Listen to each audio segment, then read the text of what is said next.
Welcome friends, Vedanga institute of civil services आपका स्वागत है। जैसा कि आप जानते ही हैं, हम लोग ये आपका स्पेशल एक सेशन करा रहे हैं जिसमें इकोनॉमिक सर्वे एंड बजट को पूरा का पूरा हमने कराने की कोशिश करी है आपके briefly.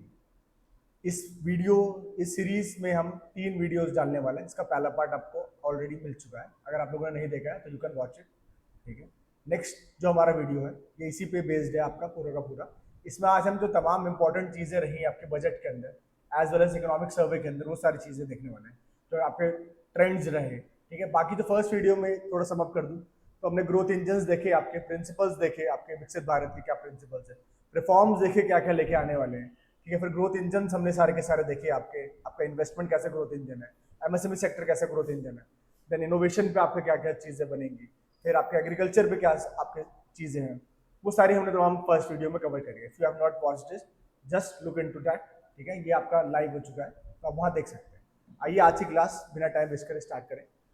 So today we have to start from this thing, tax reforms. तो सबसे इंपॉर्टेंट जो चीज़ थी, जैसे कि फर्स्ट वीडियो में भी मैंने चीज़ बताया कि जो विकसित भारत का जो मॉडल है हमारा, we need to be aim to achieve this developed India at the rate 2047।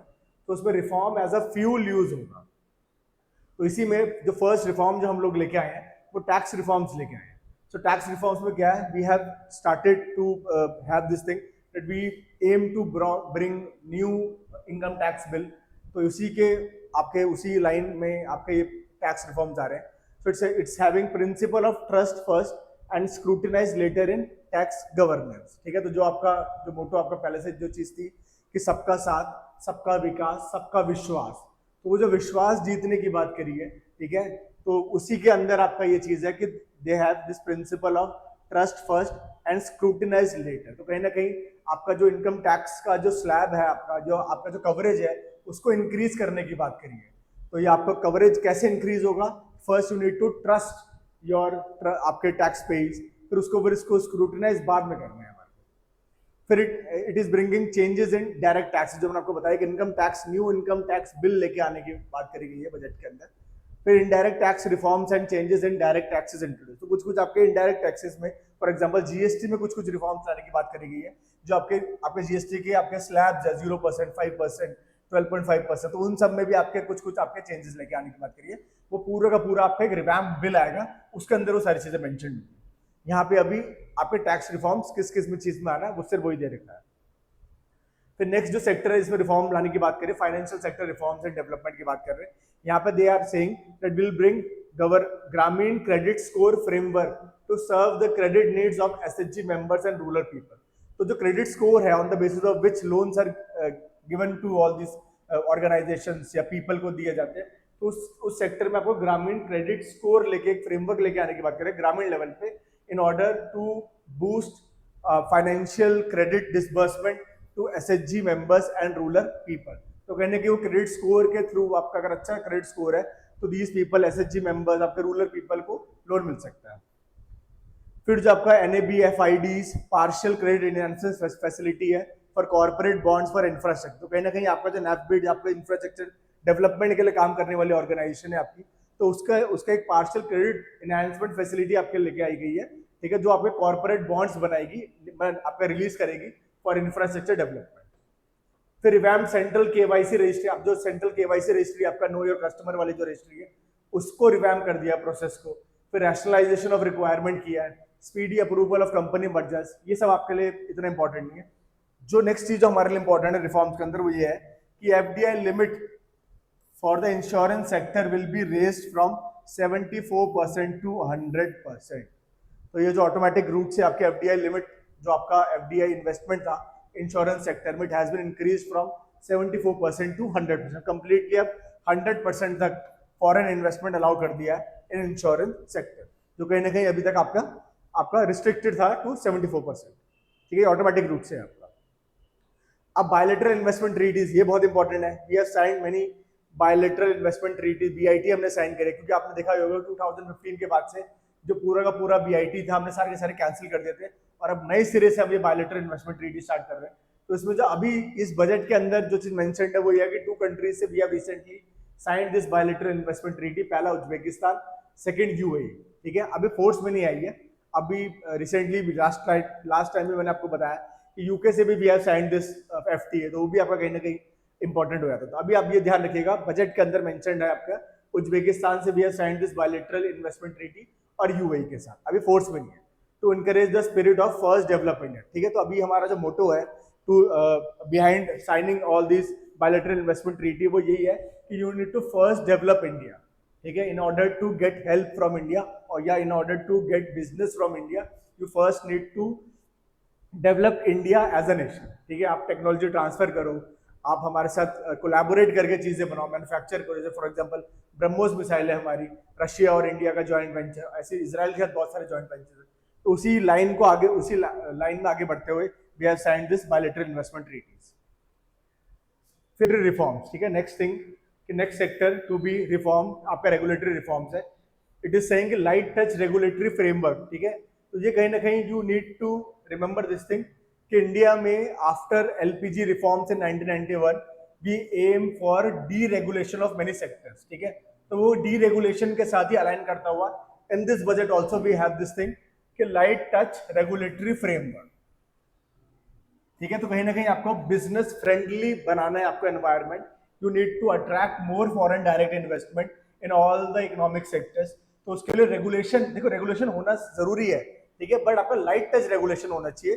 It will be a facility so that it will allow promotion of all this businesses and not try to restrain those businesses. ठीक है, तो ये कहीं ना कहीं हमारे लिए बहुत इंपॉर्टेंट ये चीज है कि लाइट टच रेगुलेटरी फ्रेमवर्क होना चाहिए सो डैट आपके जो आपके कंप्लायंस लेवल है वो ईज आउट हो सके। ठीक है, और बिजनेस फ्रेंडली एनवायरनमेंट बन सके, पीपल या foreign investors are attracted towards India to open their businesses. ठीक है, ये ऐसा नहीं होना चाहिए कि उनको अवॉइड करना चाहिए ये चीज। अब हाई इसके लिए क्या कर रहे हैं, लाइट रेगुलेटरी फ्रेमवर्क के लिए they have decided to create a high level committee for regulatory reforms. तो कहीं ना कहीं आपकी एक हाई लेवल कमिटी बनाने की बात करी गई है। ठीक है, who will going to recommend what all regulatory reforms we need to create a business friendly environment in India. ठीक है, सेकंड चीज जो आपकी है, अब ये जहाँ पे एक इंडेक्स लेके आने की बात कर रहे हैं, investment friendliness index of states. ये बहुत इंपॉर्टेंट है आपका कि कहीं ना कहीं आपका इन्वेस्टमेंट फ्रेंडलीनेस इंडेक्स जो आपका ईज ऑफ डूइंग बिजनेस का एक ऑफशूट कह सकते हैं, because now World Bank is not issuing that ease of doing business. जो लास्ट आपका इंडेक्स आया उसमें इंडिया की रैंक अराउंड 63 थी। ठीक है, तो उसी का एक ऑफशूट है आपका investment friendliness index of states, जो कहीं ना कहीं आपके DPIIT is involve in releasing, जो आपका department of promotion of internal trade जो है आपका मुखी के अंदर बॉडी आती है, ministry of commerce and industry, वो कहीं ना कहीं आपके ये इंडेक्स लेके आने की बात कर रही है, investment friendliness index of states, which will going to classify the states according to how much ease of doing business friendly environment they are creating to attract business in their particular state। उसी के आपके लिए आपका index आया है। फिर FSDC का mechanism है आपका। अब ये देखिए FSDC जो आपकी financial stability and development corporation, ये कहीं ना कहीं आपकी एक ओवरसीइंग बॉडी है आपका, या सुपर रेगुलेटर कह सकते हो, जो आपके रेगुलेट करती है आपकी RBI को, सेबी को। इनका बेसिक आपका ओवरसीइंग वाला मैकेनिज्म है। ठीक है, this is headed by finance minister है आपका, और इसमें RBI का गवर्नर भी है, आपके सेबी का गवर्नर भी है। ठीक है, तो कहीं ना कहीं ये आपका एक ऐसा मैकेनिज्म है, आपका एक कोलैबोरेटिव एफर्ट है जो ओवरसी करता है कि फाइनेंशियल सेक्टर कैसे आपका वर्क कर रहा है इन इंडिया। तो इसी का मैकेनिज्म को आपको और रिवैम्प करने के बाद, आपको और स्ट्रेंथन करने के बाद इसके अंदर कही गई है। So it is evaluating impact of current financial regulation. तो इंडिया के अंदर अभी करंट डेट पे आपका कैसे फाइनेंशियल रेगुलेशंस वर्क कर रहे हैं, उसको इवैल्यूएट करने की बात ये लोग कर रहे हैं इस बजट के अंदर। Then they are also creating a framework for effectiveness and sector growth. So particular sector wise growth की ये बात कर रहे हैं। They need to focus on particular sector in order to increase its contribution towards overall GDP। फिर कहीं ना कहीं करंट फाइनेंशियल रेगुलेशन की ये लोग बात कर, मतलब आपका इफेक्टिवनेस की बात कर रहे हैं कि they are creating this framework in order to be more effective towards productivity. तो वो कहीं ना कहीं आपका और इनहांस करने की बात कर रहे हैं, चाहे आपका एग्रीकल्चर का सेक्टर हो, मैन्युफैक्चरिंग का सेक्टर हो आपका, या और भी कोई सेक्टर हो। ठीक है, फिर जन विश्वास बिल 2.0, यही आपका वही चीज है आपका जो it is aligning with the first statement that we have read in this reform, you need to trust first and then scrutinize later। उसी पे हम लोग ये जन विश्वास बिल 2.0 लेके आए हैं, इसमें they have decided to decriminalise more than 100 provisions in various laws. तो कहीं ना कहीं जो बहुत सारे लॉज है आपका, जिसको अगर आप आपको पेनल्टी लगाते हैं, वो आपको क्रिमिनल एक्टिविटीज में आपको कंसिडर करा जाता है, तो उस चीज को कहीं ना कहीं आपका रोका। देखिए अब ये दोनों चीज अलग अलग चीज है। जो आपकी various laws, for example income tax act है जो आपका, तो if you are evading income tax, ठीक है, आप कुछ लूप होल्स ढूंढ के आप टैक्स इवेजन कर देते हो, तो फर्स्टली आपका ये क्रिमिनल एक एक्टिविटी होता था, ठीक है। तो now they have decided to decriminalise that, and instead of penalizing you, instead of sending you to jails, they have decided to award you penalty, ठीक है, पनिशमेंट मिलेगी आपको, कुछ सम ऑफ मनी आपको ऊपर एज अ चार्ज लगेगा, ऐसा fine लगेगा। तो वो वाली चीज ठीक है आपका कि आप फाइन भरे लगाइए, but don't try to make them criminals, ठीक है, कहीं ना कहीं, क्योंकि आपका इनकम टैक्स बिल अगर आप जैसे अगर और भी कोई टैक्सेस है या और भी कोई लॉज को अगर आप इवेट करते, फॉर एग्जांपल आप मैंडेटरी सीएसआर नहीं करते, ठीक है, कॉर्पोरेट सोशल रिस्पॉन्सिबिलिटी जो आपके कहीं ना कहीं कंपनीज एक्ट 2013 से आ रही है, तो अगर if you fail to do CSR या कुछ आपका पोर्शन कम रह जाता है, तो क्रिमिनल एक्टिविटी नहीं है ना, बिकॉज आप इस साल भले ही आपके प्रॉफिट्स नहीं होंगे तो आपने नहीं कर पाए, लास्ट ईयर कर रहे थे आप, या उससे भी लास्ट ईयर आप कर रहे थे, तो उस चीज को ये विश्वास आपके जीतने के लिए, ठीक है, कहीं ना कहीं ट्रस्ट बिल्डिंग मेजर है आपका, so that people can, if they fail to do something this year, they'll try to complete it in next year। तो उस चीज के लिए they have decriminalized many आपके जो provisions है under various laws। तो वो आजकल अभी जन विश्वास बिल लेके आए हैं 2.2। अब हमारा जो टैक्स प्रपोजल जो नेक्स्ट जो इसका पार्ट है टैक्स का प्रपोजल्स का, because we have aim to bring this new income tax bill, तो उसी में हमारे टैक्स स्ट्रक्चर को भी रिवाइज करने की बात कर रहे हैं लोग। सो डायरेक्ट टैक्स की फर्स्ट हम डायरेक्ट टैक्स की बात करते हैं। Direct tax for example we have income tax, corporate tax जो है, तो उस सब में भी अब ये रिवाइज कर दिया है रेट स्ट्रक्चर, ठीक है। अब ये जो आपका रिवाइज स्ट्रक्चर है, इसके according no personal income tax up to 12 lakh rupees, ठीक है। तो जो आपका जो इनकम थी annual income, if your annual income is not exceeding 12 lakh rupees, you come under this no tax slab, ठीक है। कहीं ना कहीं आपका जीरो टैक्स आपको या जीरो पर्सनल टैक्स आपको चार्ज होगा, ठीक है, अगर आपकी इनकम 12 लाख से कम है, ठीक है। And on the top of this 12 lakh rupees 75,000 का आपका जो स्टैंडर्ड डिडक्शन है, इट इज ऑल्सो अलाउड। तो कहीं ना कहीं आपकी जो फुल इनकम है आपका, जो आपका नॉन टैक्स में आएगी, नॉन इनकम टैक्स में आएगी आपका, या जीरो इनकम टैक्स में आएगी आपकी, वो है 12,75,000 एनुअली, ठीक है। तो ये कहीं ना कहीं आपका इंक्रीज कर दिया गया, ये जो लिमिट आपकी लास्ट ईयर तक आई थिंक 8 लाख थी, तो उसको इंक्रीज करके 12 लाख कर दिया, ठीक है। अब वैसे भी ये आपका जो हमने स्टार्टिंग में वीडियो, जो फर्स्ट वीडियो है, उसमें भी हमने ये देखा कि they are focusing majorly on middle class, ठीक है। They want to increase purchasing power या spending power of middle class, तो उसको कहीं ना कहीं टारगेट करते हुए they have decided to increase आपका जो टैक्स स्लैब है वो 12 लाख से स्टार्ट करें। सो 12.75 lakhs for salary tax payers के लिए ड्यू टू स्टैंडर्ड डिडक्शन, मैंने आपको बता दिया। Next, it will reduce taxes of the middle class and leave more money in their hands, ठीक है। वही वाली चीज है आपका कि रिड्यूस कर देंगे टैक्सेस, तो more disposable income will be there in your hands, तो वो कहीं ना कहीं आपका इंक्रीज कर देंगे। तो अगर आपके पास डिस्पोजेबल इनकम बहुत ज्यादा हो जाएगी, सो यू स्टार्ट स्पेंड करना स्टार्ट करोगे, तो इकोनॉमिक साइकिल आपकी पूरी की पूरी चलना स्टार्ट हो जाएगी, ठीक है। आप डिमांड क्रिएट करोगे तो प्रोडक्शन बढ़ेगा तो कहीं ना कहीं जो आपकी इकोनॉमी जो रिसेशन की ओर मूव कर रही है, वो कहीं ना कहीं पूरा का पूरा ओवरहॉल हो जाएगी, ठीक है। तो ये आपका एक वर्चुअस साइकिल स्टार्ट कर देगा। That's why they have decided to increase the spending power of middle class, और कहीं ना कहीं मिडिल क्लास ही है आपका जो मोस्ट ऑफ द डिमांड आपकी जनरेट करता है, क्योंकि आपके जो वीकर सेक्शंस है वो तो आपके वेलफेयर स्कीम से डिपेंडेंट रहते हैं, तो मिडिल क्लास ही आपका टैक्स भी वही पे कर रहा था, तो उसमें बहुत ज्यादा बर्डन था, ठीक है। तो वो कहीं ना कहीं आपका रिड्यूस करने की बात करिए इस बजट के अंदर। अब नेक्स्ट जो चीज है इसके अंदर, will boost household consumption savings, वो उसी का ही आपका इम्पैक्ट है कि after reducing this, after increasing this tax slab, more household consumption will be there, savings will be there, investment will be there, ठीक है।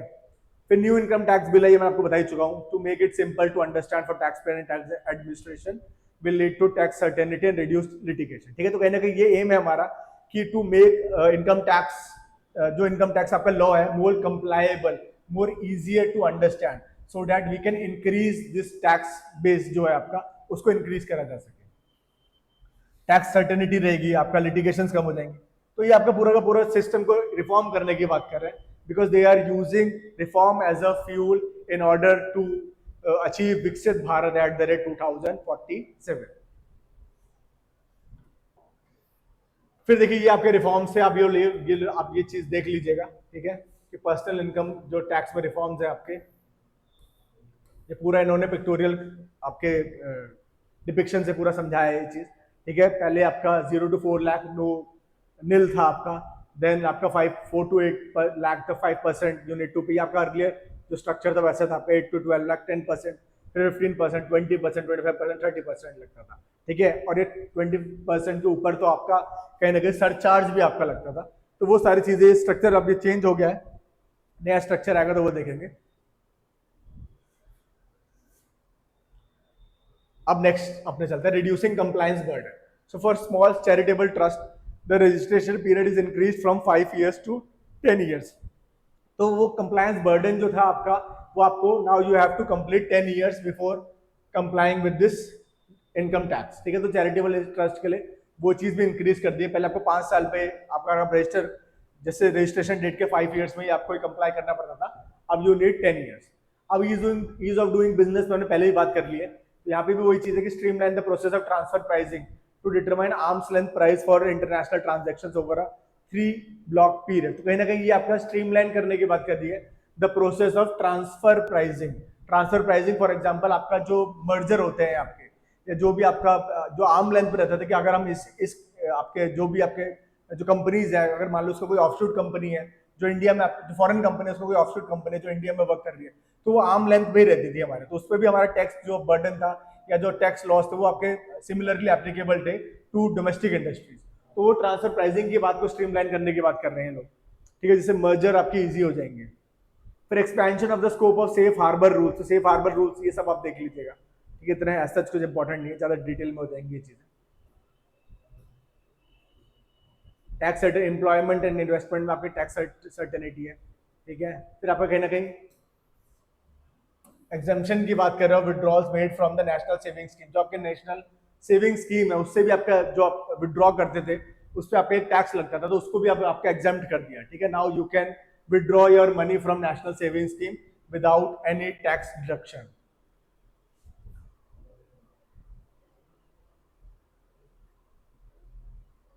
फिर ये सब आप चीजें देख लीजिएगा, टीडीएस टीसीएस का रैशनलाइजेशन कर दिया है, ठीक है। अब इनडायरेक्ट टैक्स से बात कर लेते हैं।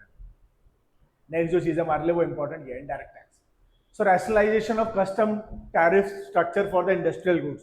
तो कहीं ना कहीं जो इंडस्ट्रियल गुड्स को जो चैलेंज था या लिमिटेशन थी कि इनके ऊपर जो कस्टम ड्यूटी थी वो कहीं भी डिफाइंड नहीं थी, ठीक है, वो अलग अलग लगती थी। तो now they have rationalised this custom tariff structure और रिमूवल ऑफ 7 टैरिफ रेट। जो 7 टैरिफ रेट्स है वो तो आपने डायरेक्टली आपने एक्सप्लिसिटली उसको रिमूव कर दिया, ठीक है। Apart from this levy not more than 1 cess और 1 चार्ज। तो ठीक आपका इन सारे टैक्स के ऊपर जो एक सेस लगता था आपका, फॉर एग्जांपल एजुकेशन का सेस है आपका, या आपका सरचार्ज लगता था आपका एजुकेशन का, वो कहीं ना कहीं आपने हटा दिया।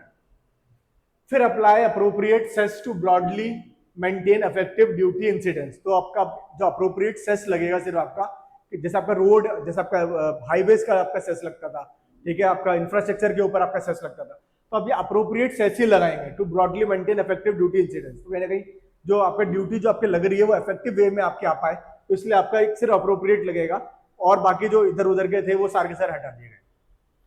फिर रिलीफ है on import of drugs and medicine. तो कहीं ना कहीं आपके ऊपर ये चीज है कि आप ड्रग्स और मेडिसिन को जो इंपोर्ट करना चाह रहे हो, लाइफ सेविंग ड्रग्स है, उस पर जो टैक्स जो कस्टम ड्यूटी लगती थी उसको कहीं ना कहीं आपने मिनिमाइज कर दिया है बहुत हद तक, ठीक है, रिलीफ दिया उस पर।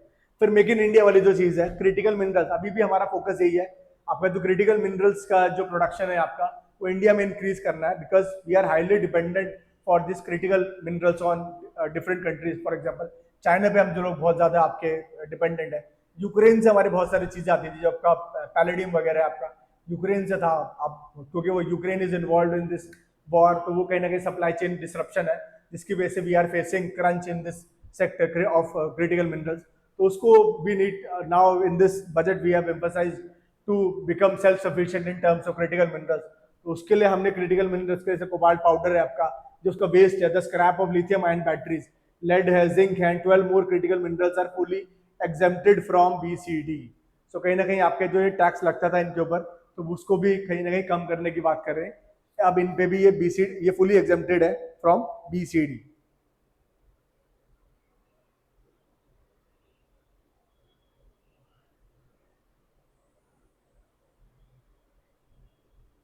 नेक्स्ट जो टेक्सटाइल्स है हमारे, 2 more types of shuttleless looms to be exempted from textile machinery for promoting domestic production. तो अब इनको भी आप टेक्सटाइल सेक्टर में भी डोमेस्टिक प्रोडक्शन इंक्रीज करने के लिए आपके जो 2 शटल लेस लूम्स है उनको कहीं ना कहीं एग्जाम कर दिया गया है, ठीक है, कि उनपे भी आपके BCD जो है बेसिक कस्टम ड्यूटी वो नहीं लगेगी।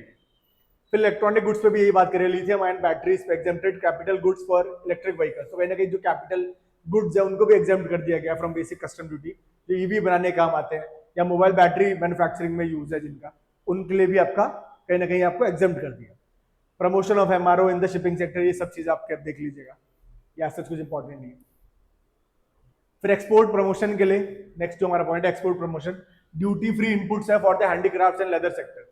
सो वो हमारा वन नेशन जो आपका वन डिस्ट्रिक्ट वन प्रोडक्ट है, उसमें कहीं ना कहीं आपके हैंडीक्राफ्ट्स और लेदर सेक्टर भी आपका इन्वॉल्व था, तो उनको भी ड्यूटी फ्री इनपुट्स लाने के लिए आपको एग्जाम कर दिया, ठीक है, जिससे we are promoting handicraft goods या लेदर प्रोडक्ट्स को आपका एक्सपोर्ट ओरिएंटेड बनाने के लिए, उनका प्रोडक्शन इंक्रीज करने के लिए वी हैव डिसाइडेड तो उनको ड्यूटी फ्री इनपुट्स इनके लिए ड्यूटी फ्री इनपुट्स अलाउ कर दिए गए।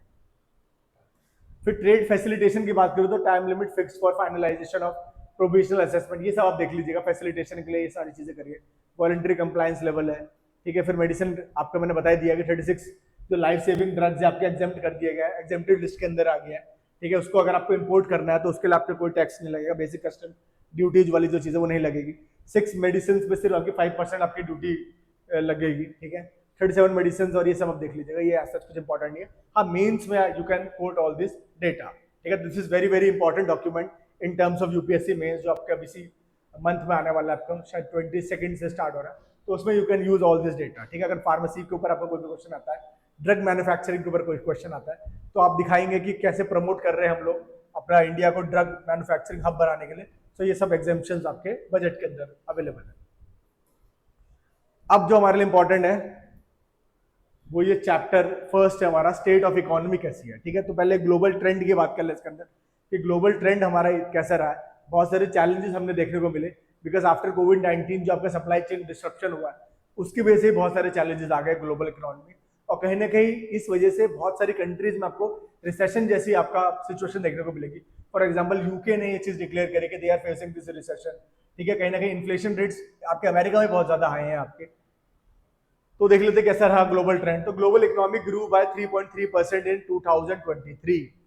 This is very very important in terms of UPSC mains also, you can quote this data directly from here, ठीक है, कि ग्लोबल इकोनॉमी जो है हमारी सिर्फ 3.3% ही ग्रो हो पाई, ठीक है, इन 2023।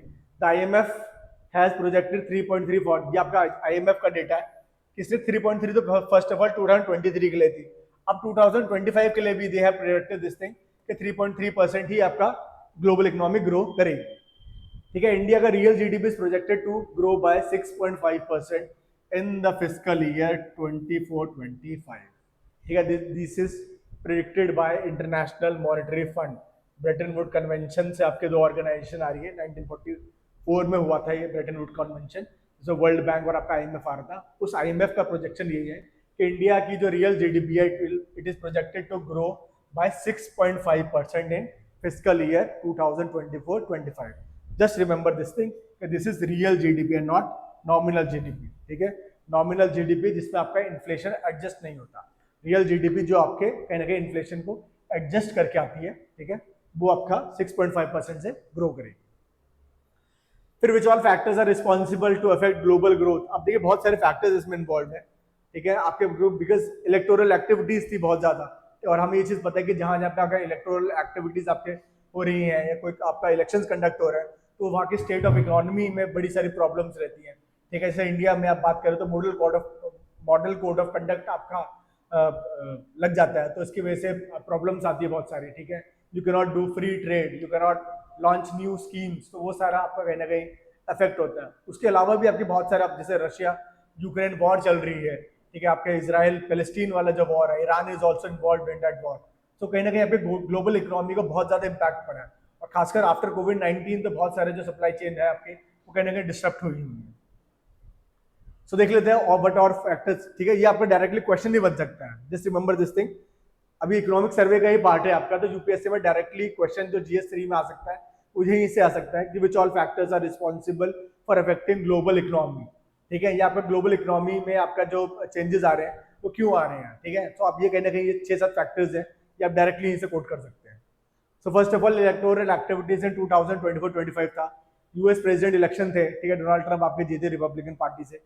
फिर इंडिया के लोकसभा इलेक्शंस थे हमारे, ठीक है, अपने खुद के देश में थे। फिर जापानीज जनरल इलेक्शन थे, फ्रांस का प्रेसिडेंशियल इलेक्शन थे आपका, ठीक है, मैनुअल मैक्रोन साहब जीते दोबारा। रशियन प्रेसिडेंशियल इलेक्शन थे, ये तो क्या नाम मात्र के ही होते हैं। ठीक है, फिर यूके के अपने खुद के जनरल इलेक्शंस थे आपके, जो आपके नए आ गए हैं, स्टामर, ठीक है, तो वो आपके यहीं से आपके जीत रहे हैं।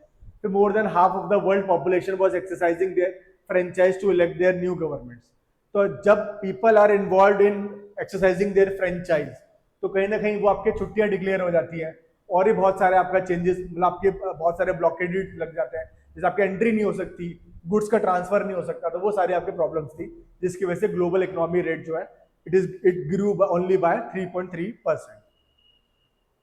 फिर जियो पॉलिटिकल कॉन्फ्लिक्ट जो है बताई दिया आपका, रशिया यूक्रेन वॉर कॉन्फ्लिक्ट देख ही रहे हम लोग, इजराइल हमास का कॉन्फ्लिक्ट है, फिर यूएसए की ट्रेड वॉर है। ठीक है, आपका डोनाल्ड ट्रंप के आने के बाद तो खासकर है जो ट्रेड और टैरिफ वॉर, अभी रिसेंटली भी उन्होंने इंडिया पे भी आपका 25% के जो टैरिफ्स आपके इन्फोर्स कर दिए हैं। ठीक है, on the top of that they are also applying this penalties if we still trade with Russia, so we need to pay some extra amount of tax on the top of this 25% tariff on our goods that we export to USA. So कहीं ना कहीं उसकी वजह से बहुत सारे disruption आपका आ जाता है, आपका जीडीपी कहीं ना कहीं आपके एक्सपोर्ट जो सेक्टर है हमारा वो जीडीपी के लिए काफी इंपॉर्टेंट हो जाता है। तो वो सारा आपका यूएसए ट्रेड वॉर से भी आपका, जैसे आपके इंडिया यूएस का ट्रेड वॉर है, यूएस से चाइना की ट्रेड वॉर है आपका, अब तो खैर उन्होंने सॉर्ट आउट कर लिया है, चाइना से डील हो गई है इनकी। ठीक है, और भी यूरोपियन नेशन से भी इनकी ट्रेड वॉर चल रही है। ठीक है, तो वो सारी चीजें थी। तो the Jio political risk index increase, अब कहीं ना कहीं आप ये डायरेक्टली कोट कर सकते हैं ये चीज। ठीक है, this was mentioned in economic survey कि आपका जो जियो पॉलिटिकल रिस्क है इट हैज बीन इंक्रीज। अब इस इंडेक्स के हिसाब से ये चीज इंक्रीज हो गई है, बिकॉज कहीं ना कहीं आपका मिसट्रस्ट वाली सिचुएशन आ गई है। ठीक है, जबकि जब से ट्रम्प साहब आए हैं आपका, वो अमेरिका फर्स्ट में इतना ज्यादा ही involve in this thing to make America great again, तो उसने एम्फेसाइज करते हुए बाकी सारों पर मिसट्रस्ट आपका कहीं ना कहीं डेवलप कर दिया है। फॉर एग्जांपल इंडिया में बहुत ज्यादा मिसट्रस्ट है आपका towards America, because they are having this deal with Pakistan.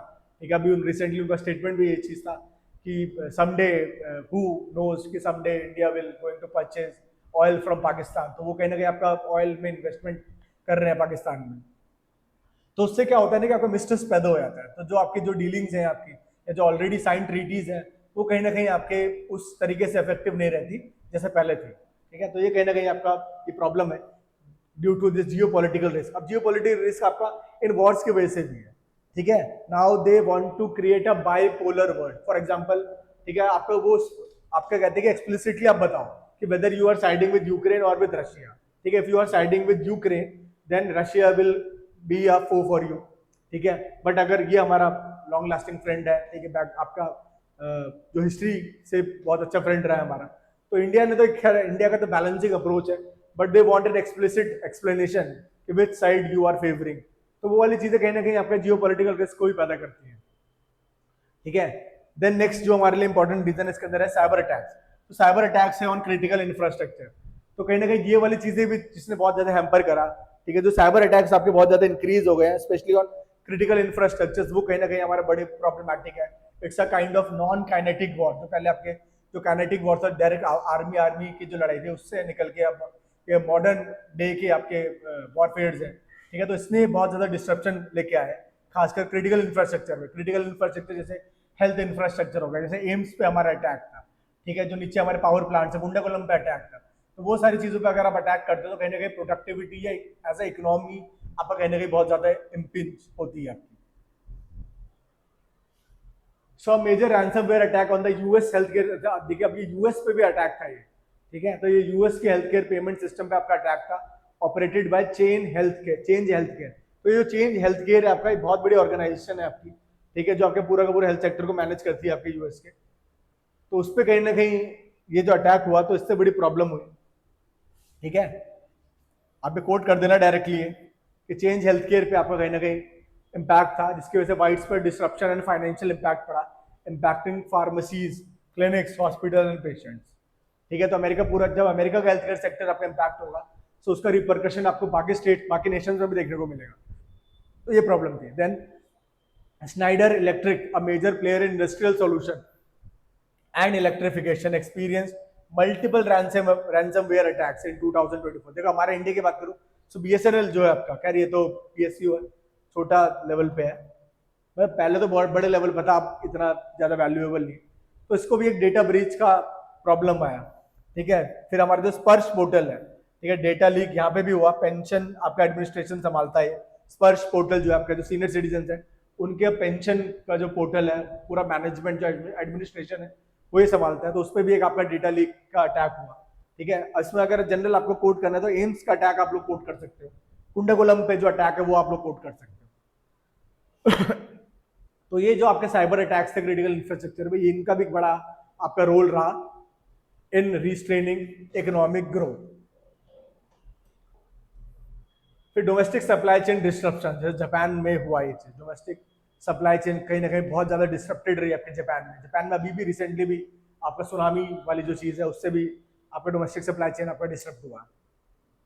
फिर पॉलिसी अनसर्टेनिटी थी, डोनाल्ड ट्रंप की जो पॉलिसी है बहुत ज्यादा अनसर्टेन है आपकी, कभी भी कुछ भी बोल देते हैं, ठीक है। ये प्रॉब्लम है डोनाल्ड ट्रंप के साथ, वो जो मैच्योरिटी होनी चाहिए being a president of US से, वो कहीं उसकी कहीं ना कहीं ये कमी है आपके डोनाल्ड ट्रंप जी में, ठीक है। तो वो प्रॉब्लम की उसकी वजह से क्या होता है कि कुछ भी आपका अगर स्टेटमेंट दिया है इन्होंने तो उसके ग्लोबल रिपरकशन बहुत ज्यादा होते हैं। फॉर एग्जांपल जैसे अगर ये टैरिफ, जैसे कल ही इन्होंने द डे बिफोर यस्टरडे ये टैरिफ वाली जो चीज अनाउंस करी थी, और कल अगर आपने मार्केट देखी होगी, इंडिया की मार्केट बहुत ज्यादा डाउन थी, ठीक है। तो उसका खैर अब तो इन्होंने उस पर स्टे ऑर्डर लग गया है, ठीक है, 1 वीक का आपका टाइम दिया है। तो बट ये कहीं ना कहीं बहुत ज्यादा आपके जो कुछ भी बोल देते हैं उसका बड़ा आपके इकोनॉमिक रिपरकशन है, ठीक है। तो उसकी वजह से भी आपके ग्लोबल इकोनॉमी कहीं ना कहीं इम्पैक्ट होती है। फिर global economic policy uncertainty index जो है वो भी इंक्रीज हुआ है, ठीक है। तो यहाँ पे हमने 2 इंडेक्स देख लिए हैं, ये आप लोग डायरेक्टली कोट कर सकते हो। पहला ग्लोबल जियो पॉलिटिकल जो इंडेक्स है वो भी राइज हुआ है, और ये ग्लोबल जो आपका global economic policy uncertainty index है वो भी आपका इंक्रीज हुआ है इन फाइनेंशियल ईयर 24। फिर the rise in non tariff barriers, ठीक है। अब ये टैरिफ बैरियर तो बढ़ ही रहे हैं, प्लस ये जो नॉन टैरिफ बैरियर्स हैं आपके ये भी कहीं ना कहीं बढ़ रहे हैं, ठीक है। फॉर एग्जांपल जो आपके एसपीएस है, आपके सैनिटेशन एंड फाइटो सैनिटरी जो आपके मेजर्स हैं और सॉरी बैरियर्स है वो आपके बढ़ जाते हैं। तो उसकी वजह से अब ये तो देखिए हर कंट्री अपने हिसाब से बढ़ाती है, ठीक है। जैसे इंडिया भी आपके बहुत सारे आपके नॉन टैरिफ बैरियर्स लगाती है, ठीक है, in order to decrease competition for domestic sector. तो कहीं ना कहीं ये जरूरी भी है, बट इतने ज्यादा नहीं होने चाहिए कि it will going to curb global, जो ग्लोबलाइजेशन है उसको कहीं ना कहीं कर्ब करने के लिए अगर लगाया जा रहा है तो it will be harmful for all the economies in the world. तो उसको हमें ये चीज ध्यान रखनी, आप लगाइए, ठीक है, डोमेस्टिक सेक्टर को प्रमोट करिए, बट इतने एक्सेस लेवल पे नहीं होने चाहिए कि आप ये चीजों को रिस्ट्रेन कर दे आना। तो वो आपका फिर क्या हो जाएगा, क्लोज इकोनॉमी टाइप मॉडल हो जाएगा। और इंडिया या और जैसे इंडिया तो चलो मान लीजिए बहुत बड़ी खुद मार्केट भी है तो सेल्फ सफिशिएंट हो सकते हैं, 1991 से पहले तो हम सेल्फ सफिशिएंट ही थे, ठीक है। बट अब वो वाली चीजें नहीं रही है, अब you are highly dependent for some of the important जो इंग्रेडिएंट्स है उसके लिए आप you are highly dependent on other countries. For example India में जो मैन्युफैक्चरिंग की अगर मैं बात करूं तो जो इंजीनियर गुड्स है तो उसमें जो आपके बेसिक जो चीजें लगती है, सेमीकंडक्टर है आपके, तो you are highly dependent on China, on Taiwan, ठीक है। यूएस पे आप टेक्नोलॉजिकली डिपेंडेंट हो, इजराइल पे आप डिपेंडेंट हो। तो वो वाली अब वो वाली चीज नहीं रह गई है कि you will become a closed economy and then self sustain yourself. तो उसके लिए हमारे को नॉन टैरिफ बैरियर्स को भी कम करना है, ठीक है। तो ये आपका कहने का प्रॉब्लम था।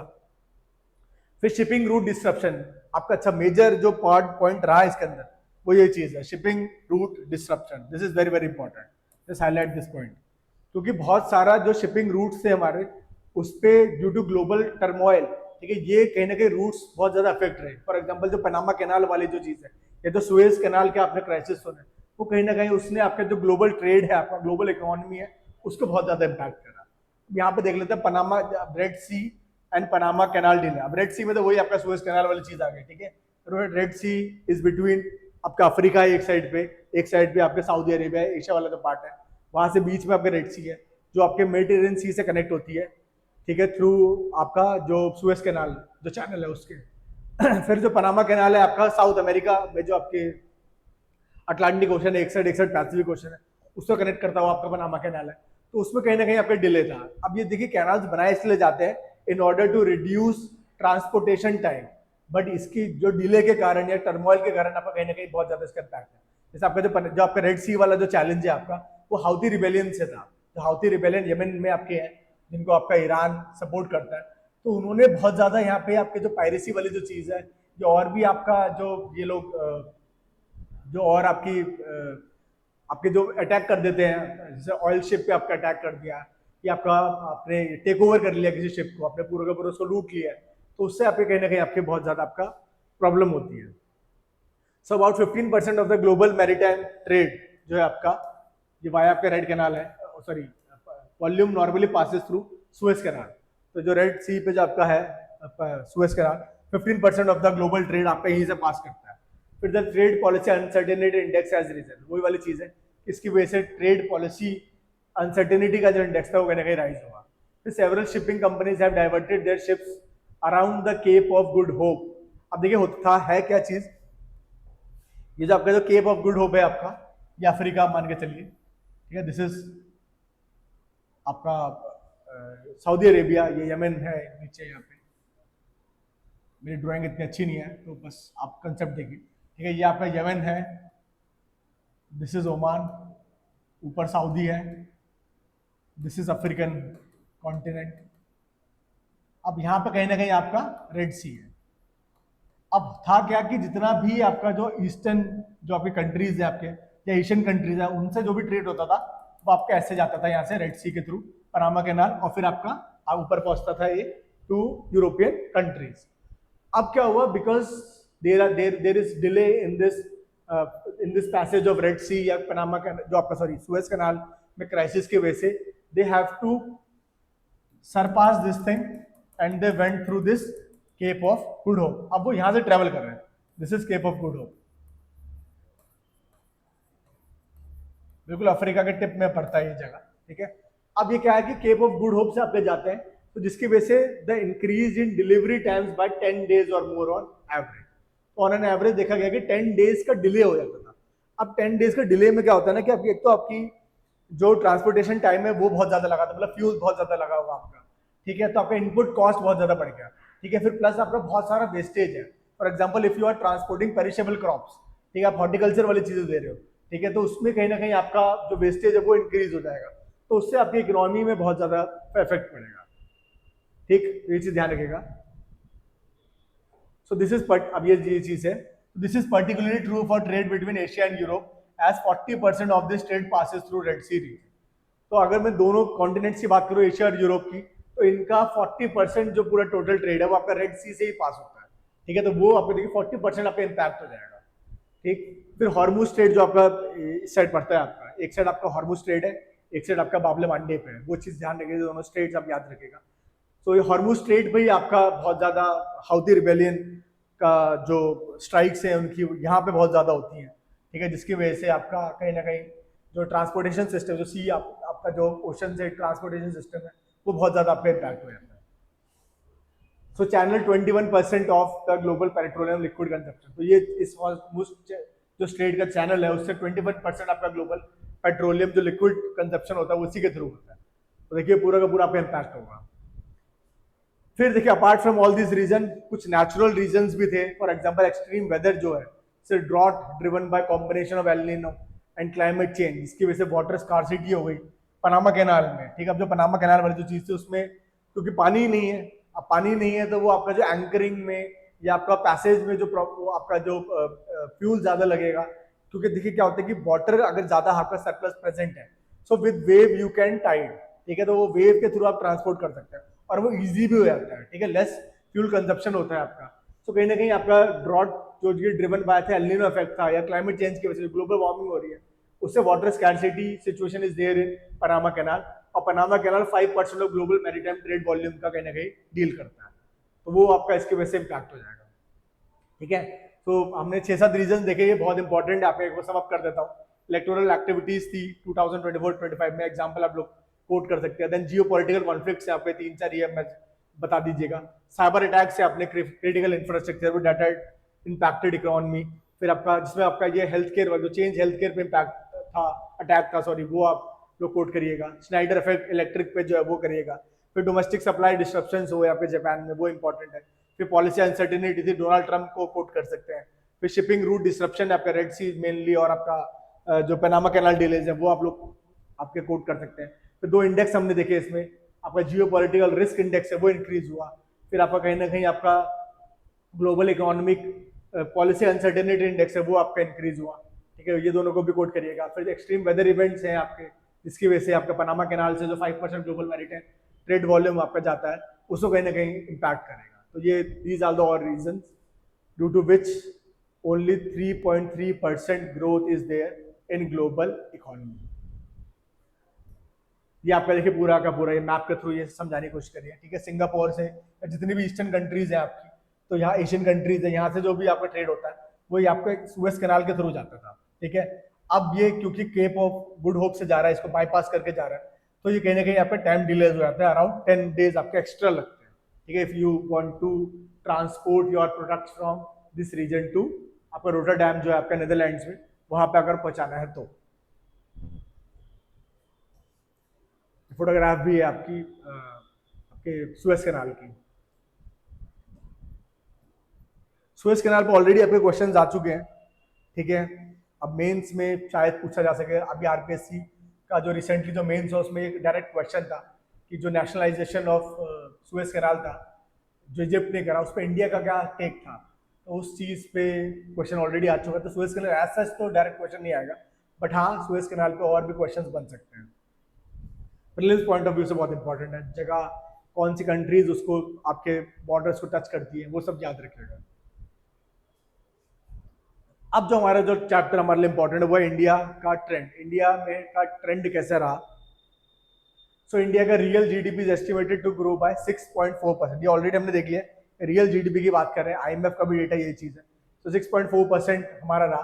ठीक है, ये आपका वैसे आईएमएफ ने भी यही डेटा कोट करा है और उनकी भी फाइंडिंग्स यही है, बट ये जो डेटा हमारा एनएसओ का है, नेशनल स्टैटिस्टिकल ऑर्गेनाइजेशन, जो मोस्पी के अंदर काम करती है, ministry of statistical and planning implementation, sorry and policy implementation. तो उसका कहना कहिए 6.4% हमारा रियल जीडीपी का उन्होंने टारगेट दिया है फाइनेंशियल ईयर 25 के लिए। फिर एक्सपेक्टेड ग्रोथ रेट आपसे देखिए, तीनों सेक्टर्स के लिए ग्रोथ रेट है वो भी आप देख लीजिए, एक्सपेक्टेड है। ठीक है, ये है नहीं एक्सपेक्टेड, अभी देखेंगे कि है कितनी। ठीक है, जो रियल में तो लास्ट ईयर जो थी वो कितनी थी, ये एक्सपेक्टेड है। सो दिस ईयर दिस मतलब इन दिस कमिंग मतलब ये जो अभी चल रहा है आपका फाइनेंशियल ईयर 25 to 26, उसमें आपके एग्रीकल्चर सेक्टर जो ग्रो करेगा वो 3.8% से करेगा। फिर आपका इंडस्ट्रियल सेक्टर ग्रो करेगा 6.2 से, और सर्विस सेक्टर ग्रो करेगा 7.2 से। बस आप लोग कैसे रिमेंबर करिएगा इस चीज को। देखिए आपके जो इंडस्ट्रियल सेक्टर है और सर्विस सेक्टर है उसमें तो एक का डिफरेंस है। ठीक है, आप 7.2 याद रखिएगा, एक माइनस कर दीजिएगा 6.2 आ जाएगा। उसमें से नियरली आपका कहीं ना कहीं आपका हाफ हो जाएगा एग्रीकल्चर सेक्टर, तो 3.8। ठीक है, मतलब एग्जैक्ट हाफ तो नहीं है, बट हाँ याद करने के लिए मैंने ऐसे ही ये डेटा याद करा था अपने मेंस के टाइम पे। तो ये 7.2% था, उससे कम 1% कम करो 6.2 आपका मैन्युफैक्चरिंग सेक्टर। देखिए सबसे ज्यादा सर्विस सेक्टर का रहेगा, ये ऑब्वियस है हमारा। ठीक है, फिर नेक्स्ट अब आएगा इंडस्ट्रियल सेक्टर 6.2%, और उसका हाफ कर दीजिए 3.8 समथिंग आपका एग्रीकल्चर सेक्टर के लिए। सब सेक्टर्स की बात करूँ तो which all sectors are there in agriculture sector, तो क्रॉप्स हैं आपके, अलाइड एक्टिविटीज जैसे लाइव स्टॉक है, फिशरीज है, पोल्ट्री है, आपका डेयरी फार्मिंग, वो सारे आपके अलाइड एक्टिविटी, ये सब सेक्टर्स आपने बताए हैं। A question can be asked which all sectors या विच ऑल सब sectors are there in agriculture sector, तो वो उसके लिए आपका ये चीज आपके नोटिफाइड है या बताया गया है इसके अंदर। फिर सब सेक्टर्स यानी इंडस्ट्रियल सेक्टर की बात करूं तो कंस्ट्रक्शन आपके इंडस्ट्रियल सेक्टर के अंदर कंस्ट्रक्शन का सब सेक्टर आया था आपका। यूटिलिटी है जैसे गैस है, इलेक्ट्रिसिटी है, वाटर सप्लाई, तो जितने भी आपके पब्लिक यूटिलिटी सर्विसेज है वो सारे के सारे आपके इंडस्ट्रियल सेक्टर के अंदर आती है। फिर मैन्युफैक्चरिंग, माइनिंग आपको पता ही है, ये सब आपने वैसे इकोनॉमिक्स से पढ़ा ही होगा जब लोग primary sector, tertiary sector, secondary sector देखते हैं, तो उसके अंदर भी ये सब चीजें हैं। फिर सर्विस सेक्टर के अंदर सारे का सारा सर्विसेज है आपके, फाइनेंशियल सर्विसेज है, फिनटेक वाली जो चीज़ें हैं, रियल एस्टेट है आपका, ट्रेड है, हॉस्पिटैलिटी है, ट्रांसपोर्ट सेक्टर है, पब्लिक एडमिनिस्ट्रेशन है, डिफेंस है, आईटी है, इंफॉर्मेशन टेक्नोलॉजी है, तो ये सारे आपके सब सेक्टर्स है सर्विस सेक्टर के अंदर। फिर नोट 2 क्या है, the manufacturing sector face sluggish growth due to slow global demand and supply chain disruptions, global policy uncertainty और अबव एवरेज मॉनसून। तो कहीं ना कहीं इस बार ये चीज़ थी कि मैन्युफैक्चरिंग जो सेक्टर है, बिकॉज क्योंकि हमने आपका बहुत ज़्यादा पॉलिसी इंटरवेंशन की है मैन्युफैक्चरिंग सेक्टर में, we have allocated surplus money of the total budget in manufacturing sector, and despite of all these efforts still there is a sluggish growth in this sector because जो आपके global supply chain है वो कहीं ना कहीं disrupted है, आपके global demand नहीं है अभी इतनी ज्यादा, ठीक है।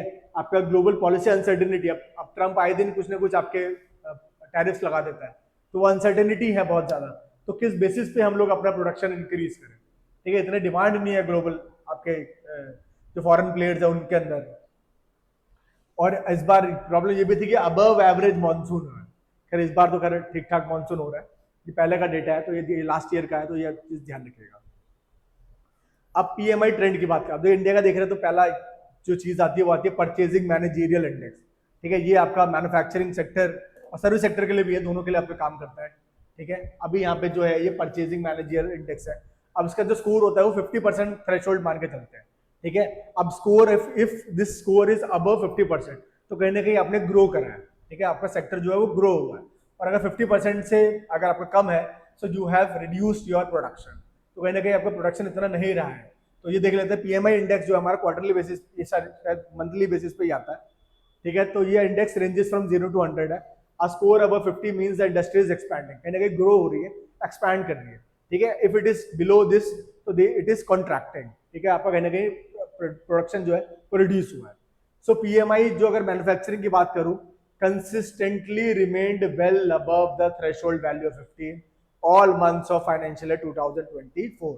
मैंने मंथ वाइज बताई आपको, मंथली आता है आपका ये, तो मंथ वाइज में अगर देखो और कंपेयर करूं आपका with other economies, for example Mexico से करूं, चाइना से करूं, ब्राजील से करूं, इंडोनेशिया इमर्जिंग मार्केट से करूं, सो इंडिया का वेल अबव रहा है फ्रॉम ऑल दीज कंट्रीज, ठीक है। इसलिए India is tagged as a major developing या मेजर इमर्जिंग इकोनॉमी, ठीक है। सबसे ज्यादा इंडिया का ही रहा है मैन्युफैक्चरिंग, अगर आप देखिए पीएमआई का इंडेक्स 55 से ऊपर ही रहा है, ठीक है। 60 के भी आपका टच करता हुआ दिखाई देगा कुछ जगह पर, 60 मतलब टच नहीं किया, 58-59 रहा है, बट आपका जो 50 का जो थ्रेशोल्ड लेवल है उससे ज्यादा ही रहा है, ठीक है। ब्राजील का देखिए नीचे भी आ गया है, चाइना का भी नीचे आया है आपका, बट इंडिया का हमेशा अबव रहा है।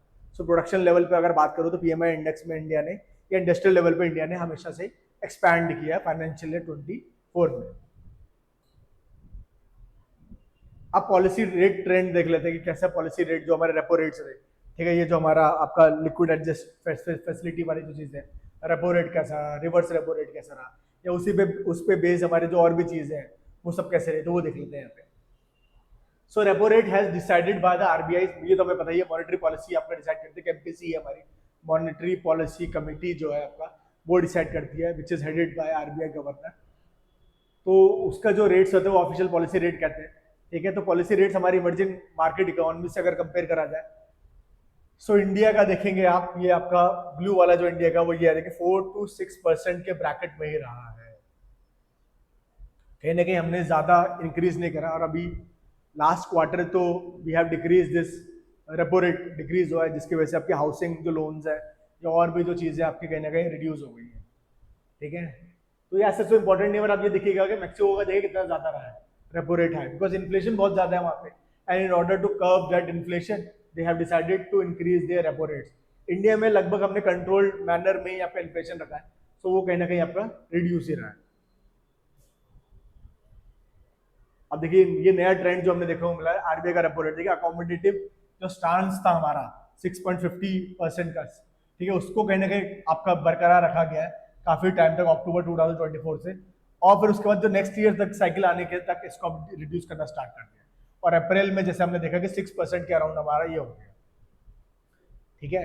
तो अगर आपके एग्जाम में आएगा कि लेटेस्ट ही पूछ लेते हैं, या जैसे आपका यूपीपीसीएस में आपका दिसंबर का पूछा था एक क्वेश्चन था, अभी जो आरओ वाला जो एग्जाम हुआ है उसमें दिसंबर से डेटा एक अभी ध्यान नहीं आ रहा है मेरे को, दिसंबर का कोई डेटा आपने डायरेक्टली, हाँ सॉरी, फॉरेन एक्सचेंज रिजर्व का पे क्वेश्चन था आपका कि till December 2024 India's foreign reserve will be, मतलब ये जो भी था आपका कितना था वो चीज पूछी गई थी।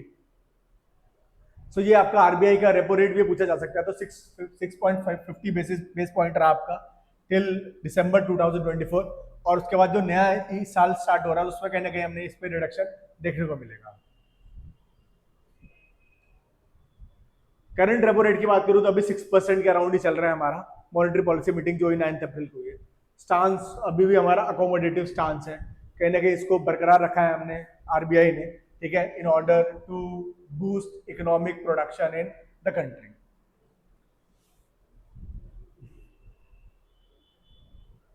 अब ये बाकी चीजें थी कि अब ये थोड़ा कंसेप्ट वाइज है, ये ब्लॉग्स में आप लोग देख लीजिएगा। ये अच्छा, मैं आपको ये पीडीएफ जो है अवेलेबल करा दूंगा इन आर टेलीग्राम चैनल, तो वहां से आप लोग डाउनलोड करके जो बेसिक जो चीजें हैं आपकी वो सब भी आप यहाँ से देख सकते हो। सॉवरेन बॉन्ड यील्ड्स किसे कहते हैं, देखिए bond yield is indirectly proportional to bond price. अगर बॉन्ड प्राइस इंक्रीज होगा आपका तो बॉन्ड यील्ड जो उससे पैसा मिलेगा आपको एट मेच्योरिटी वो कम मिलेगा, बट अगर ये पैसा ज्यादा मिल रहा है तो उसका कहीं ना कहीं प्राइस कम होगा। तो वो सब चीजें आपको इसमें बताई गई है, ग्रॉस फिक्स कैपिटल फॉर्मेशन है, स्टेट टैक्स का ट्रेंड कैसा है, ये सब चीज आप देख लीजिएगा। अच्छा ये चीज इंपॉर्टेंट है हमारे, आपका यूपीपीसीएस जो आपका आर ओ हुआ उसमें भी एक क्वेश्चन था आपका कि which state is having the largest economy, Maharashtra उसका आंसर है। तो यहाँ पे भी ये चीज है, देखिए डायरेक्टली आपको ये क्वेश्चन देखिए यहाँ से पूछा गया है, आप लोग देख सकते हैं। अब एग्जैक्ट क्वेश्चन तो नहीं मिलेगा, बट देखिए अब ये स्टेट का टैक्स का ट्रेंड बता रहे हैं, ठीक है, कि किस स्टेट ने कितना कंट्रीब्यूशन करा है टुवर्ड्स टैक्सेस। तो जैसे आपके स्टेट के जो टैक्सेस है आपके, जैसे एसजीएसटी लगता है, स्टैंप एंड रजिस्ट्रेशन वाला टैक्स स्टेट लगाता है, आपके सेल्स टैक्स लगता है, स्टेट एक्साइज ड्यूटी लगती है, लैंड रेवेन्यू का टैक्स है आपका, और अदर टैक्सेस है। तो हाईएस्ट ओन टैक्स रेवेन्यू की अगर मैं बात करूं तो आउट ऑफ टोटल जो आपके रेवेन्यू जनरेशन है इन स्टेट्स, तो उसमें तेलंगाना के पास अपना सबसे ज्यादा ओन टैक्स रेवेन्यू है, ठीक है, सदर्न नेशंस के पास ही होगा, ठीक है, बट इसमें देखिए फर्स्ट नंबर पे ओन टैक्स रेवेन्यू में तेलंगाना है, सेकंड पे आपका कर्नाटका है, just remember this thing, third पे आपका हरियाणा है, ये आपका नॉर्दर्न स्टेट आ जाता है थर्ड नंबर, दोनों स्टेट आपके सदर्न स्टेट्स हैं, ठीक है। तेलंगाना आपका फर्स्ट पोजीशन में, ओन टैक्स रेवेन्यू अपना टैक्स जनरेट ज्यादा किया है तेलंगाना सबसे ज्यादा, ठीक है। फिर उसके बाद आपका सेकंड नंबर पे रहा आपका कर्नाटका, थर्ड नंबर पे भी है हरियाणा। अब ऐसे ही इसमें बाकी चीजें अगर कुछ इंपॉर्टेंट दिखेगा तो मैं आपको बताता चलूंगा। इन्फ्लेशन ट्रेंड की बात करूं तो हेडलाइन इन्फ्लेशन कोर इन्फ्लेशन का डिफरेंस है आपका। हेडलाइन इन्फ्लेशन आपके वो होती है refers to the overall rate of inflation in the country, जो पूरे के पूरे कंट्री के अंदर इन्फ्लेशन रेट है उसको करेंगे। कोर इन्फ्लेशन का मतलब क्या होता है, जो स्ट्रक्चरल इन्फ्लेशन होता है या आपका हेडलाइन इन्फ्लेशन, उसमें अगर फूड और फ्यूल का अगर आप माइनस कर दो तो वो कहीं ना कहीं आपका कोर इन्फ्लेशन आ जाता है। हमारे इंडिया में सीपीआई वाला चलता है, दोनों चीजें देखें, CPI WPI, India follows CPI. फिर ये सब चीज आप देख लीजिएगा खुद से ही, ये आज तक कुछ इंपॉर्टेंट नहीं है। जो डेटा हमारे लिए इंपॉर्टेंट, हाँ ये इंपॉर्टेंट, ये देख लीजिए external sector. So how has our external sectors have perform in last year, in last financial year 2024। तो उसमें कहीं ना कहीं हमारा जो बैलेंस ऑफ ट्रेड हम पढ़ते हैं, या बैलेंस ऑफ जो इंपोर्ट और एक्सपोर्ट को माइनस करके जो हमारा निकलता है, तो उसमें हमने मर्चेंडाइज सेक्टर की बात करूं तो इट वाज नेगेटिव। तो बैलेंस ऑफ ट्रेड अगर मर्चेंडाइज सेक्टर की बात करूं, मैन्युफैक्चरिंग सेक्टर की बात करूं, तो वो कहीं ना कहीं हमारा नेगेटिव था, ठीक है। It means that we have imported more merchandise products as compare to what we have exported to other countries. तो वो जो हमारा मर्चेंडाइज ट्रेड बैलेंस है वो नेगेटिव है। सर्विस सेक्टर में हमने हमेशा से अच्छा परफॉर्म करते हैं तो इसका पॉजिटिव है, ठीक है। सर्विस सेक्टर में हम लोग ज्यादा सर्विसेज प्रोवाइड करते हैं in comparison to what we all import, so वो कहीं ना कहीं पॉजिटिव है। फिर नेट प्राइवेट ट्रांसफर की बात करूं तो वो भी पॉजिटिव है, नेट प्राइवेट ट्रांसफर, ठीक है, ज्यादा हमारे पास आता है, ये मतलब ये अच्छा माना जाता है प्राइवेट ट्रांसफर जो हमारा रेमिटेंसेस वगैरह हो गए, तो वो ज्यादा आता है हमारे पास, ठीक है, in comparison to what other country people send from India. देखिए स्माइल का remittances from abroad led to a healthy rate net inflow of private transfers. India आपका फर्स्ट कंट्री है इन टर्म्स ऑफ रैंकिंग, ठीक है, जो अगर foreign remittances की बात करो तो इंडिया उसमें फर्स्ट रैंक पे आता है एज पर ये आपका वर्ल्ड बैंक का डेटा है। India was the top recipient of remittances in the world. अच्छा ये चीज दे रखी है इसमें, ठीक है, वर्ल्ड बैंक के डेटा के अकॉर्डिंग आपका इंडिया जो है receives is the highest receiver या recipient of remittances in the world. ठीक है, तो मर्चेंडाइज सेक्टर का याद रखिएगा, मैन्युफैक्चरिंग में हम लोग नेगेटिव बैलेंस में है, we are importing more merchandise products as compare to exports. Service sector में हम लोग एक्सपोर्ट ज्यादा करते हैं, नेट प्राइवेट ट्रांसफर हमारा ज्यादा ही है। करंट अकाउंट बैलेंस की अगर मैं बात करूं तो ये आपका ओवरऑल देखा जाए तो नेगेटिव है, बिकॉज मैन्युफैक्चरिंग सेक्टर बहुत ज्यादा हम लोग इंपोर्ट करते हैं। ठीक है, इंडिया बहुत ज्यादा ट्रेड डेफिसिट में है आपके कंट्रीज के साथ, फॉर एग्जाम्पल चाइना के साथ बहुत ज्यादा है हमारा ट्रेड डेफिसिट है, आपका आशियन कंट्रीज के साथ है काफी साथ ज्यादा हमारा, जो आपके मिडिल ईस्ट वाली कंट्रीज के साथ भी हम लोग ट्रेड डेफिसिट में रहते हैं। तो जिसकी वजह से हमारा करंट अकाउंट जो बैलेंस है, जो आपका बैलेंस ऑफ पेमेंट का ही पार्ट बनता है, ठीक है, इसमें नेगेटिव है पे है, ये ट्रेंड दिखाया गया है। ठीक है, सर्विस ट्रेड सरप्लस या प्राइवेट ट्रांसफर का जो भी आपका देख सकते हैं। अब इसमें एक चीज भी थी कि ट्रम्प की ट्रेड पॉलिसीज में affect India chemicals, machinery, textiles and electronic exports. कहीं ना कहीं आपका केमिकल्स पे आपका इसका फोकस है कि केमिकल्स पे, क्योंकि India is exporting many of its chemicals to America, तो उस पर आप टैरिफ लगा रहे हैं, इसकी वजह से इसका प्रोडक्शन पे इम्पैक्ट आ सकता है, मशीनरी पे इम्पैक्ट आ सकता है, टेक्सटाइल प्रोडक्ट्स पे आ सकता है, और लास्टली आपका इलेक्ट्रॉनिक एक्सपोर्ट्स पे आ सकता है। एफडीआई की बात करूं मैं आपका, ये आप देख लीजिएगा डेफिनेशन। ठीक है, फाइनेंशियल ईयर आपका 24 एज अ होल लिया जाए तो net FDI was around 10.1 billion.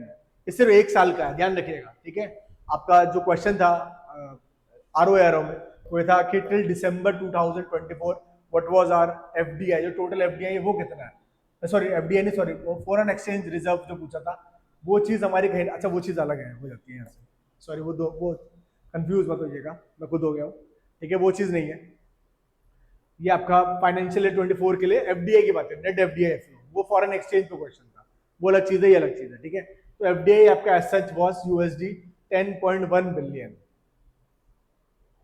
ठीक है, दिसंबर, अब सॉरी फाइनेंशियल ईयर 2024 में हमारा नेट एफडीआई कितना आया इंडिया के अंदर, वो 10.1 बिलियन था। ये कहीं ना कहीं आपका पार्ट बन सकता है फॉरेन एक्सचेंज रिजर्व का, बट टोटल नहीं है। ठीक है, चार्ट के थ्रू ये बताया भी गया है, आप देख लीजिएगा। ठीक है, आपका देखेंगे अगर ट्रेंड की बात करूं मैं, तो ऐसा नहीं कि कॉन्स्टेंटली कोई चीज इंक्रीज कर रही है, आपके इंक्रीज कर रही थी एक समय पे। ठीक है, फिर फाइनेंशियल ईयर 2021 के बाद ये डिक्लाइन होना स्टार्ट हो गया, अब जाके दोबारा से ये इंक्रीज कर रहा है। इसमें देखें, अच्छा ये इंपॉर्टेंट है हमारा एफडीआई इन इंडिया, रैंकिंग की बात आ जाती है कि which country is investing more in India, तो सबसे ज्यादा इस पे नंबर 1 पोजीशन पे एफडीआई बात करूं तो मॉरिशस है आपका, second we have Singapore, third USA, fourth Netherlands, fifth Japan. ठीक है, एफडीआई इन इंडिया की बात करूं तो पहले नंबर पे मॉरिशस आ जाता है आपका, Mauritius is giving this FDI, आपका जो देता है सबसे ज्यादा देता है, तो उसका सिंगापुर है आपका। ठीक है, सेकंड एफडीआई जो हमारा आता है फ्रॉम आपका सिंगापुर से आता है, then third we have USA, fourth पे नीदरलैंड, फिफ्थ पे जापान। ठीक है, you just have to remember the sequence. ठीक है, in your prelims this question can be there कि which country is giving highest amount of FDI to India, तो वो आपका मॉरिशस का आंसर है। ठीक है, फिर सेक्टर वाइज की बात करूं तो हाईएस्ट जो है, ये भी बहुत इंपॉर्टेंट आपका कि हाईएस्ट एफडीआई किस सेक्टर के अंदर आता है, तो ऑब्वियस है ये सर्विस सेक्टर। ठीक है, सबसे ज्यादा ग्रोथ रेट भी सर्विस सेक्टर की है, सर्विस सेक्टर के पे हम लोग एक्सपोर्ट भी बहुत ज्यादा करते हैं, तो आपका एफडीआई का इन्वेस्टमेंट जो है सबसे ज्यादा सर्विस सेक्टर पे होता है। ठीक है, we are attracting highest amount of FDI in service sector, first number पे सर्विस सेक्टर है हमारा, सेकंड पे कंप्यूटर सॉफ्टवेयर है हमारे। ठीक है, थर्ड पे हार्ड, मतलब कंप्यूटर सॉफ्टवेयर और हार्डवेयर एक ही है आपका। थर्ड पे ट्रेडिंग जो है हमारा, फाइनेंशियल एक्टिविटी वाली जो चीज़ है, ट्रेडिंग आईपीओ वाले जो सेक्टर है हमारा, उससे बहुत ज़्यादा पैसा आता है, ये हमारे जो शेयर मार्केट है उससे बहुत ज़्यादा एफडीआई आता है। देन फोर्थ नंबर पे वी हैव टेलीकम्युनिकेशन, फिफ्थ पे ऑटोमोबाइल है। ठीक है, ये चीज़ ध्यान रखिएगा कि एफडीआई किस सेक्टर में सबसे ज़्यादा आता है, सर्विस सेक्टर में, then computer software hardware products पे हमारा बनता है, फिर ट्रेडिंग पे आता है, फिर telecommunication and lastly automobile sector. फिर स्टेट वाइज बात करो, देखिए स्टेट वाइज पूछा जा सकता है, ये भी बहुत इंपॉर्टेंट है। Last to last year I think UPPCS में क्वेश्चन भी था कि which state attracts highest amount of FDI, उसका आंसर उस समय भी महाराष्ट्र था, आज ही महाराष्ट्र ही है। ठीक है, तो महाराष्ट्र याद रखिएगा, फर्स्ट नंबर पे state that attracts highest amount of FDI वो है हमारा महाराष्ट्र, सेकंड पे कर्नाटका है हमारा। अच्छा, अब जो क्वेश्चन था, देखिए मैंने आपको बताया कि आरओ में जो क्वेश्चन था आपका कि which state is having highest economy, तो वो महाराष्ट्र ही उसका आंसर है। तो यहाँ से भी आप देख सकते हैं, तो एफडीआई सबसे ज्यादा आ रही है, एफडीआई आ रही है तो प्रोडक्शन सबसे ज्यादा हो रहा होगा, प्रोडक्शन सबसे ज्यादा हो रहा है तो कहीं ना कहीं आपकी इकोनॉमी भी इसकी लार्जेस्ट है। ठीक है, तो महाराष्ट्र है इसका आपका, कर्नाटका सेकंड नंबर पे है, गुजरात थर्ड, फोर्थ पे दिल्ली है, फिफ्थ पे तमिलनाडु। ठीक है, बस पांच पांच ही याद रखिएगा, इतना इंपॉर्टेंट है। ठीक है, स्टेट वाइज आप देखें, महाराष्ट्र सबसे ज्यादा, देन कर्नाटका, गुजरात, दिल्ली, तमिलनाडु। अब ये था हमारा क्वेश्चन फॉरेन एक्सचेंज रिजर्व का। देखिए क्वेश्चन आपका डायरेक्टली अगर आप लोग देखो, आरओ में डायरेक्टली देखिए यहां से ये चीज पूछी गई। ठीक है, Indian foreign exchange reserve cross USD 700 billion in September 2024। But उसमें जो क्वेश्चन था वो दिसंबर 2024 पूछा है, इसलिए उसका आंसर थोड़ा सा, क्योंकि उस समय हमारा थोड़ा कम हो जाता है, क्योंकि आपके आफ्टर सितंबर दिवाली के अराउंड जो थी वो मार्केट काफी क्रैश हो गई थी, जिसकी वजह से बहुत सारा जो इन्वेस्टमेंट था वो सारा का सारा फ्लाई आउट हो गया था, तो ये प्रॉब्लम थी। तो 700 बिलियन था आपका सितंबर 2024 तक हमारा, ये हाईएस्ट था हमारा तक। ठीक है, India's foreign exchange reserve are sufficient to cover 90% of external debt and provide an import cover of more than 10 months. This can be directly quoted in your UPSC mains paper GS3 में। GS3 में अगर question आए कि हमारी जो economy है still it is viable और not, या हमारे जो फॉरेन एक्सचेंज रिजर्व्स है आफ्टर ग्लोबलाइजेशन, कि ये हमारा जो आपका फाइनेंशियल सेक्टर है वो क्या हमारा वायबल है कि नहीं, है सस्टेनेबल है कि नहीं। यस, ठीक है, despite of all the trade deficit that we are having with countries like China, Japan, Asian countries, and we still have a huge forex reserve that can cover around 90% of our external debt and provide a import cover of for more than 10 months. ठीक है, आपका लगभग 14 दिन का ही रह गया था जब 91 में जो रिफॉर्म्स आए। ठीक है, उससे now we have increased it to 10 month, इतना पैसा भी हमारे पास है। फिर देयर बाय सेफ गार्डिंग आ रहे, safeguarding against external vulnerabilities, तो कहीं ना कहीं जो एक्सटर्नल वल्नरेबिलिटीज है उससे कहीं ना कहीं हम टैकल कर सकते हैं। अब देखिए इसको लिंक कर सकते हैं आप लोग एसएस तारापुर कमिटी से। ठीक है, जो एसएस तारापुर कमिटी बनी जो हमारा कैपिटल अकाउंट कन्वर्टिबिलिटी की बात करते हैं। ठीक है, करंट अकाउंट कन्वर्टिबल तो है अभी हमारे पास, ठीक है, जो भी हमारे पास जो ट्रेड का जो पैसा आता है उसको हम कन्वर्ट कर सकते हैं, बट कैपिटल अकाउंट में अभी हमारे पास 100% कन्वर्टिबिलिटी इज नॉट देयर, तो उसको कहीं ना कहीं अब हम उसको पे जा सकते हैं, या एसएस तारापुर के जो रिकमेंडेशन थे उसको कहीं ना कहीं हम लोग अप्लाई कर सकते हैं, because now we have sufficient amount of forex reserve to cover our external obligation। तो वही चीज यहाँ पे भी हाईलाइट करी गई है कि RBI SS Tarapore committee forex should be large enough to pay for 6 months import था ये। ठीक है, अगर 6 मंथ से इंपोर्ट को अगर कवर कर लेता है ना तो काफी ज्यादा है हमारे पास। ठीक है, और इसका हम यूज कर सकते हैं for making capital convertibility rate to 100%। ठीक, तो ये चीज आप देख लीजिएगा।